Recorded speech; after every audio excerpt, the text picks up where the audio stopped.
Coming up on New Media Tech, we have we have the new news this week because I just recorded the other show just like 10, 15 minutes ago. I finished it. But we are going to talk about some doing shows live or recording them only. Does your netcast need video? We talked about that a little bit last week. We're going to expand on that a little bit. Keeping things simple. Don't stress over the little things. Grow a tough skin. And how to deal with slow to grow things, netcast and podcast. All that coming up right after this.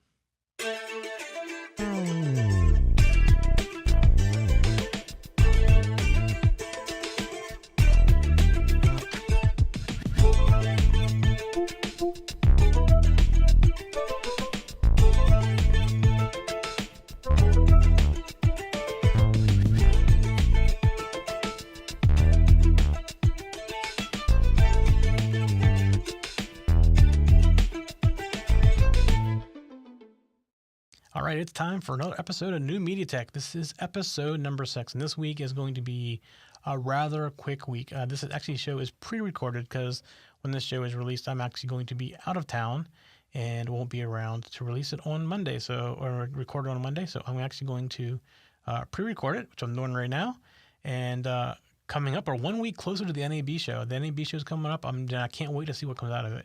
And unfortunately, I'm not going to NAB. So all you NABers, while you're at NAB, I'm going to be on vacation. So, all right. So some of our subjects this week. Remember what I said last time? Don't be perfect. So I won't cut that out. You're going to see me stutter on my words.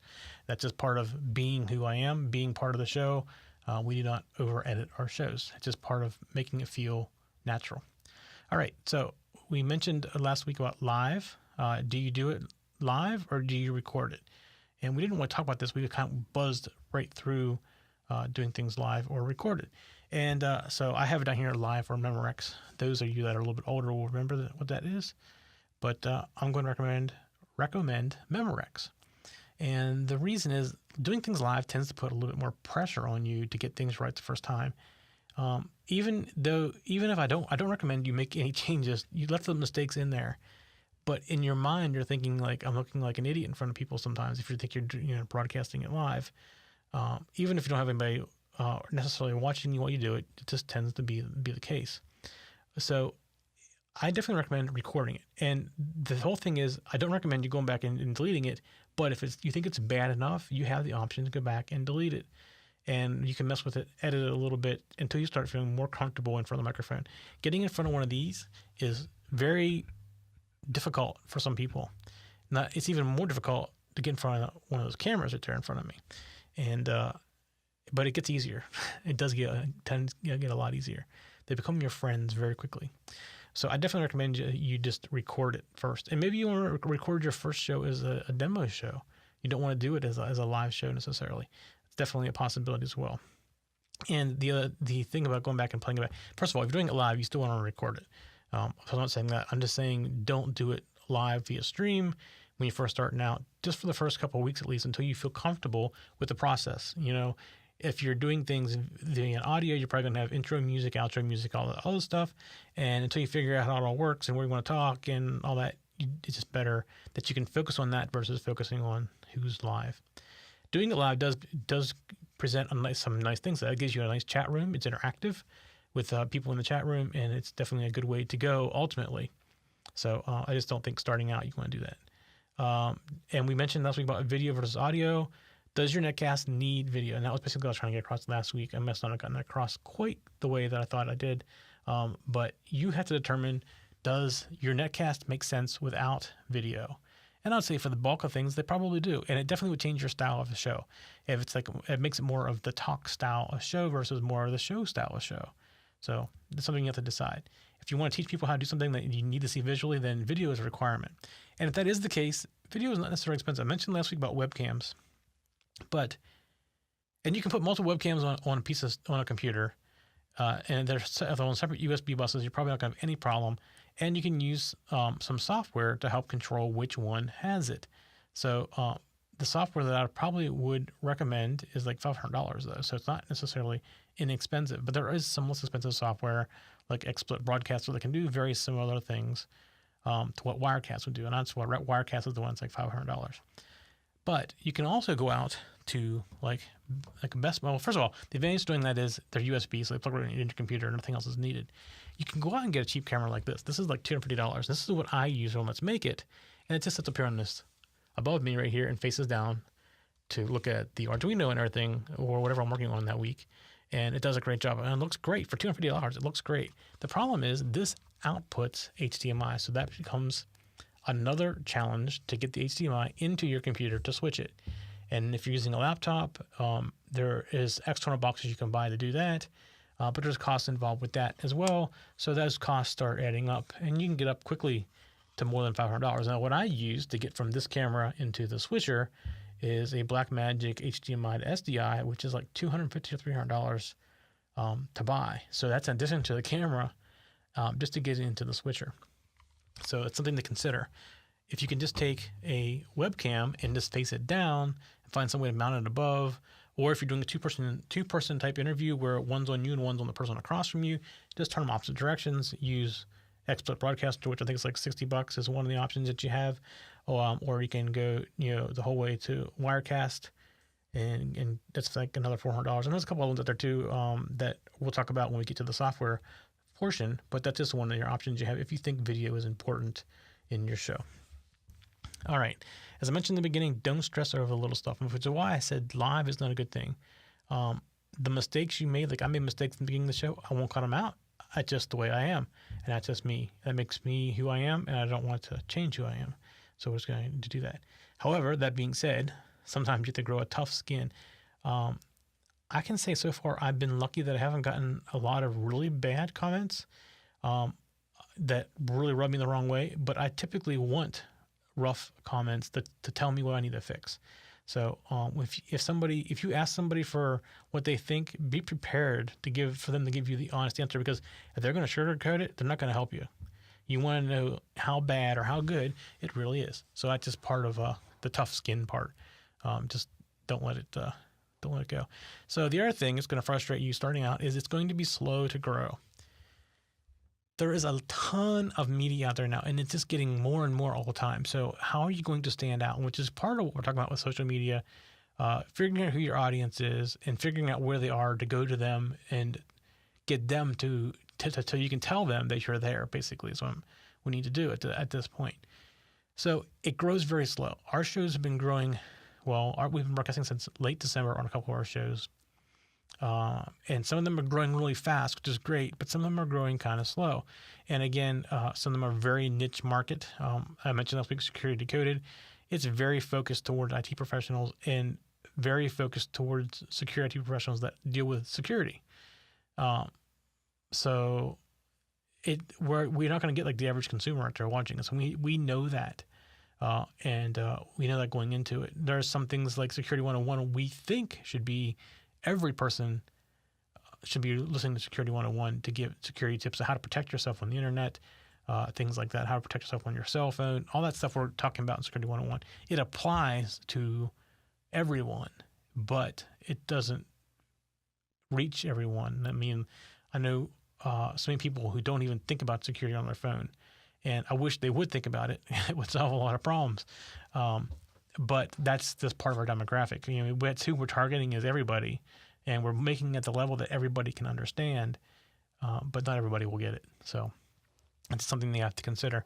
You just can't assume that, everybody's going to, well, first of all, people that even are in the right demographic may not listen to podcasts, may not have the desire to listen to podcasts. Some people just leave work, like in our profession of IT, they leave work and they don't want to talk or think about IT stuff when they leave after that. And they would never really have a need to want to watch a podcast. So you really have to consider all this stuff. And it's definitely a learning experience.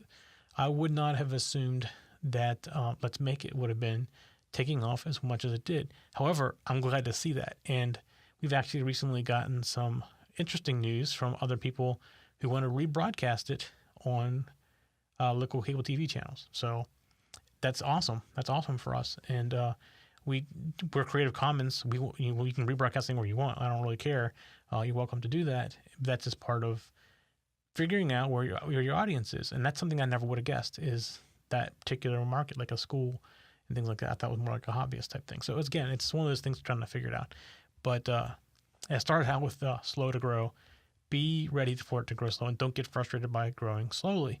The best thing you can do is distribute it around to friends that you trust, and that you ask them, if you know somebody that's like interested in this, please let them know, share it with them. That's the best way to get the word of mouth around, and then it'll start growing over time. iTunes is probably the biggest and best distribution, but you got to stand out there, and it's very hard to stand out in iTunes.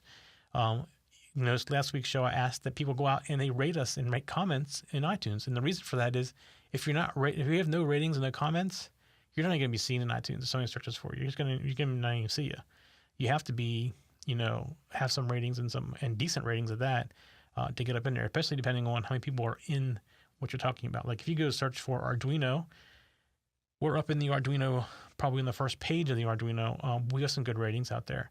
But if you go look for Idol, just the word Idol, and you see a lot of other American Idol stuff out there, we weren't even in the list. So we've asked the viewers of American Idol or the Idol Fancast to go out and rate us. Now I'm kind of curious to see what happens as far as where we fall in the list. So this is like an experiment for us to figure that out.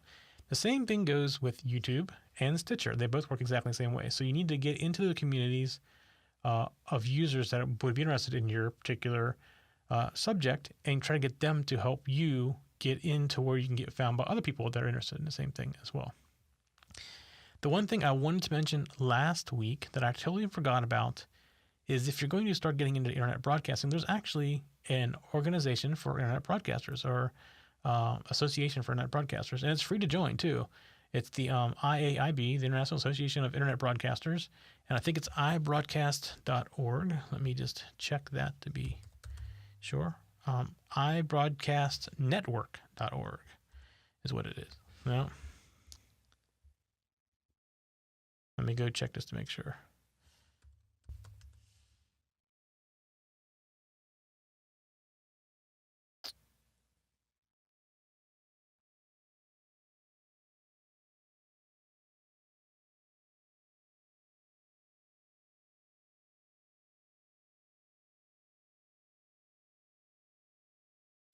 I was right.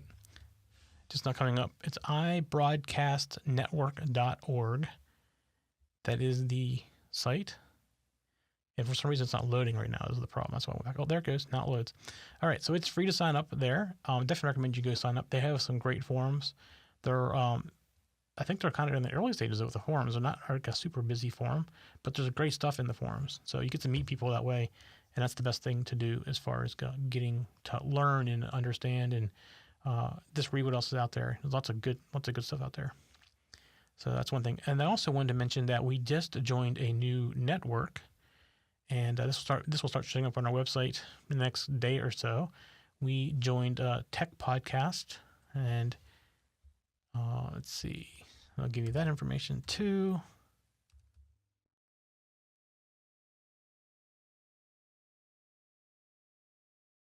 It's techpodcast.com. It's the Tech Podcast Network. Our shows are now on there. And this is actually a part of another organization. I'm trying to find the name of it. Is it called MyCast or something like that? Raw Voice. And it's a directory of podcasts. I won't say it's not a directory. It's a network of broadcasts. And they do definitely check out your what you're doing and make sure you're approved to get on there. If you get approved, though, that's an easy way to go on a Roku. And we had to write our own Roku app. But we are also on techpodcast.com's Roku app as well. So you can find us both places in there. But we are now on the Tech Podcast Network. Happy to be there. The requirement is you have to basically mention that in the show. And you put a link to Tech Podcast on your show page. And we will gladly do that. We'll do both of those. So we're working on that now.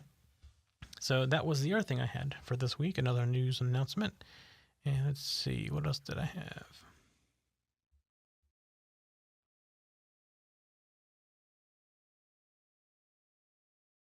I think that's pretty much it. I'm going to start the 101 course recording this weekend, hopefully. As I mentioned before, I mentioned that last week's show because I recorded that just like 10 minutes before this show. So this weekend, I hope to start recording the 101 course stuff. And the next show can maybe get the first 101 video in the episode as well. And I am still looking for a co-host. I have not, as of right now, gotten anyone that was really interested in it yet. But if you know of somebody that is, or if you are, just let me know, and we'll we'll talk and see what we can do. And when I get that co-host, and I'll pick a night or a day and time for the show, we'll turn the show into a live show so that we can get the chat room up and running. All right. Like I said, this week was going to be a very, very quick one. Didn't have a lot to talk about this week, considering I just talked about the news about half hour ago in the previous week's show. So while you're watching this, I'm actually out on vacation. So have a good week, and we'll be back next week. And maybe I'll get some video while I'm on vacation, and maybe do a remote show of some kind or something. I don't know. I haven't decided what I'm going to do yet while I'm gone. So there's a possibility for that as well. All right, that's it. Have a great week. We'll see you next week.